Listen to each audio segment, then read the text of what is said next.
ফিরে এলাম একটি লম্বা বিরতির পর।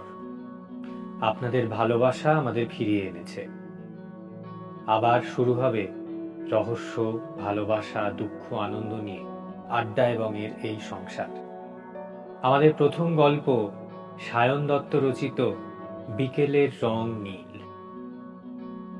গল্প পাঠে সোমনাথ ঠাকুর এবং অভিনয়ে সোমনাথ ঠাকুর ও কৌস্তব চক্রবর্তী। আসুন শুনে ফেলা যাক বিকেলের রং নীল।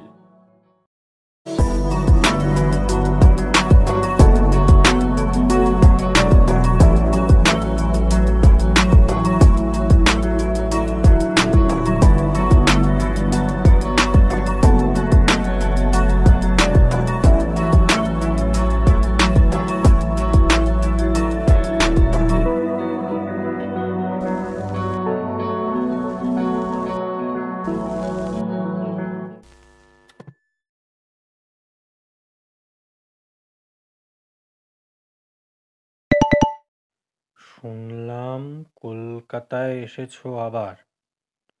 অনেকদিন পরেই এলে বোধহয়। মিনিট পাঁচেক পরে আর একটা মেসেজ ঢুকেছে দেখে রুদ্র। তোমার আসা সম্বন্ধে আকাশদ্বার থেকে জানলাম নাম্বারটা চুরি করেছি বলতে পারো।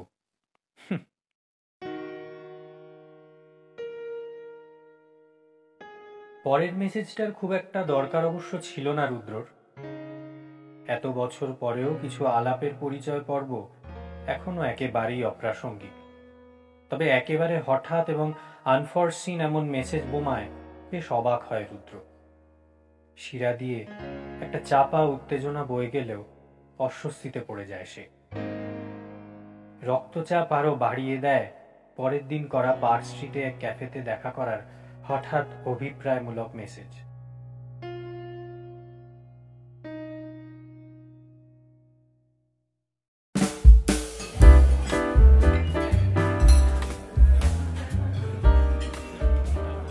শনিবারের দুপুর পার্ক স্ট্রিটের ক্যাফের ভেতর থেকে বাইরেটা সিনেমার মতন চলমান লাগে। মেসেজগুলোয় আবার চোখ যায় রুদ্র। শেষ দুদিন হলো 10 মিনিট অন্তর মোবাইল খুলে এই মেসেজগুলো ঠায় মিনিট 2-3 ধরে তাকিয়ে থাকা হলো রুদ্রর এক প্রকার হবি।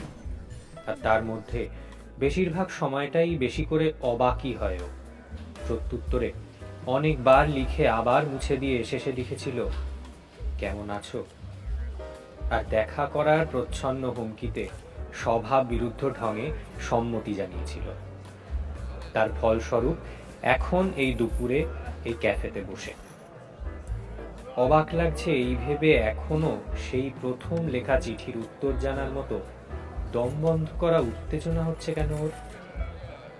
শৈল এখনো বিয়ে করেনি বলেই কি?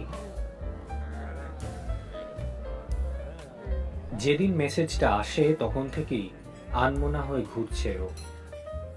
লাঞ্চ করার পর দোতলার ঘরে শুয়ে চোখ বন্ধ করতেই ফ্ল্যাশব্যাকে সব চালু হয় মাথায়। কলকাতায় এই কটা দিনের জন্য এলেও যত তাড়াতাড়ি সম্ভব আবার মুম্বাই ফিরে যেতে চায় ও। এক কথায় পালাতে চায়।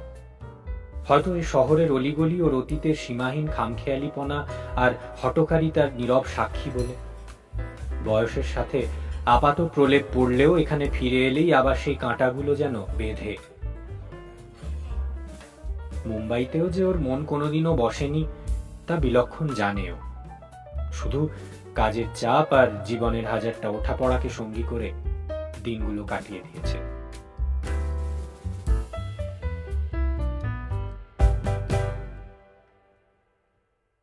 এখনো চোখ বুঝলে দুযুগেরও অনেক বেশি পুরনো সেই দোলের দিনটার কথা মনে পড়ে।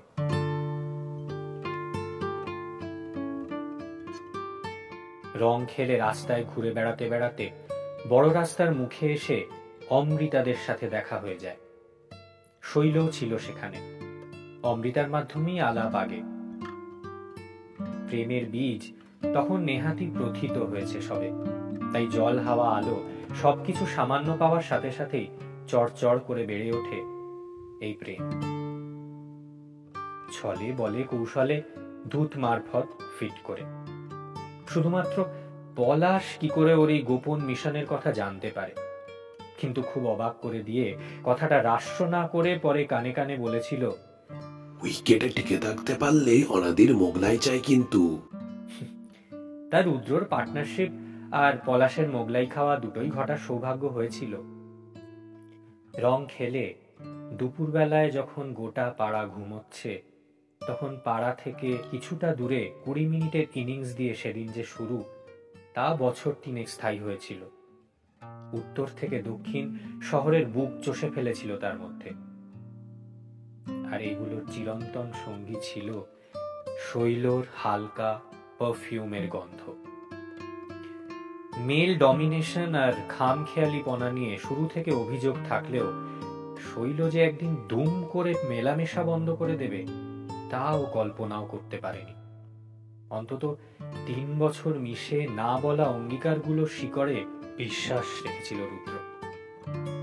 কিন্তু ওর নিজেকে না বদলাতে পারার অক্ষমতা শৈলকে এ সিদ্ধান্ত নিতে বাধ্য করবে, এতটা গুরুতর কখনো মনে হয়নি। শৈলর সাথে ল্যাটা মোটামুটি চুকে যাওয়ার পরে শেষের দিকে অনন্যার সাথে মেলামেশা আগুনে ঘি ঢালে, বিশেষত অনন্যা শৈলর ব্যাচমেট হওয়ায়। অনন্যার সাথে ওর বিয়েতে রুদ্র রক্ষণশীল পরিবারে অবশ্য আটকে ছিল অনন্যা ব্রাহ্মণ না হওয়ার অপরাধে। শৈল হয়তো সেদিকটায় বেনিফিট অফ ডাউট পেত, কিন্তু মুম্বাইয়ে তার আগেই একটা চাকরি পাকা হয়ে থাকায় আর অনেকটা বেশি শৈলর উপর প্রতিশোধ নেওয়ার অভিপ্রায় অনন্যাকে নিয়ে মুম্বাই পাড়ি দেয় রুদ্র। এরপর অনন্যার সাথে ওর পার্টনারশিপও মধুর হয়নি। অফিসিয়ালি টিকেছে 11 বছর, যার মধ্যে শেষ 2 বছর ছেলে নিয়ে ও বাপের বাড়ি ফিরে এসে থেকেছে। আর তারপর এতদিন ধরে রুদ্র আবার ফিরে গেছে ওর পুরনো বহিমিয়ান জীবনে। হাতছানি থাকা সত্ত্বেও স্বভাব চরিত্রে কালি লাগার ব্যাপারে সতর্ক ছিল ছেলের কথা ভেবে, আর কিছুটা চক্ষু লজ্জার ভয়েও। এখন সে অবশ্য বাইরে পড়তে চলে গিয়েছে।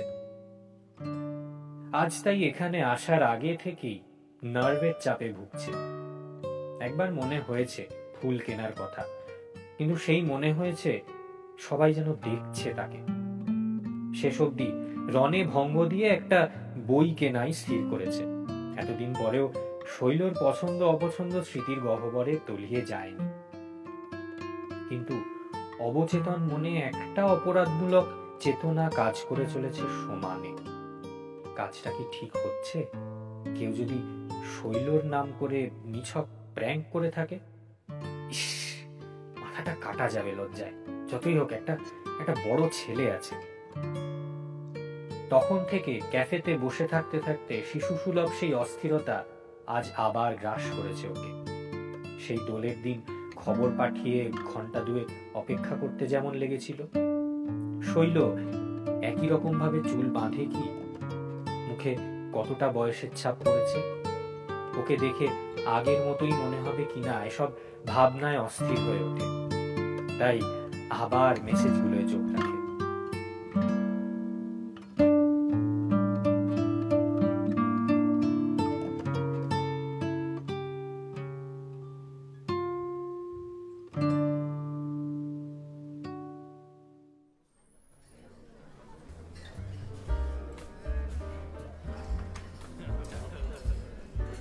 হঠাৎ কানে আসে, Yes ma'am, Mr. Banerjee is sitting over there.